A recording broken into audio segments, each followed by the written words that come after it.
Bear গ্রিলসকে আমরা কম বেশি সবাই চিনি। তিনি ম্যান ভার্সেস ওয়াইল্ড টেলিভিশন ধারাবাহিকের জন্য সারা বিশ্বে পরিচিত। বেয়ার গ্রিলস একজন ব্রিটিশ অভিযাত্রী, লেখক ও টেলিভিশন উপস্থাপক। তিনি 7 জুন 1974 সালে জন্মগ্রহণ করেন।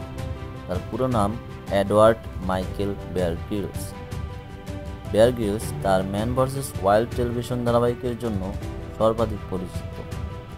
এই অনুষ্ঠানে তিনি বিভিন্ন প্রতিকূল পরিবেশে টিকে থাকার কৌশল দেখান। এছাড়াও তিনি যুক্তরাজ্য ও যুক্তরাষ্ট্রের সহ বিভিন্ন টেলিভিশনের ধারাবাহিকের সাথে যুক্ত ছিলেন। তিনি ছোটবেলা থেকেই সাহসী ছিলেন। উত্তর আয়ারল্যান্ডে 4 বছর বয়স পর্যন্ত শৈশব অতিবাহিত করেন। এরপর তিনি তার পরিবারের সাথে ইংল্যান্ডে যান। তার বাবা ছিলেন একজন রাজনীতিবিদ এবং মা ছিলেন একজন অভিজাত মহিলা। বেয়ার গ্রিলস ইটন কলেজে পড়াশোনা করেছেন। এরপর তিনি সেনাবাহিনীতে যোগ দেন। সেনাবাহিনীতে থাকাকালীন তিনি প্যারাশুট রেজিমেন্টারির দায়িত্ব পালন করেন এবং সেখানে তিনি বিভিন্ন কঠিন প্রশিক্ষণে অংশ নেন। এরপর তিনি সেনাবাহিনী থেকে অবসর গ্রহণ করেন এবং একজন অভিযাত্রী হিসেবে জীবন শুরু করেন। বেয়ার গ্রিলস 1998 সালে এভারেস্ট পর্বত জয় করেন।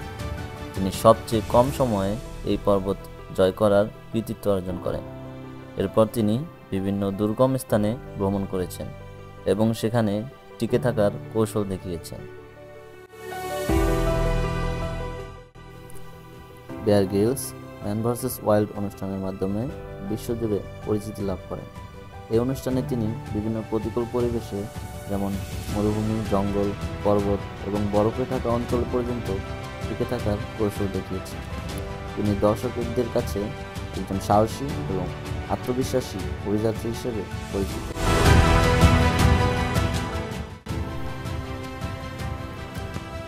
এবার আসুন বেয়ার গ্রিলস সম্পর্কে আমাদের অজানা যে তথ্য সেটি জেনে নিন।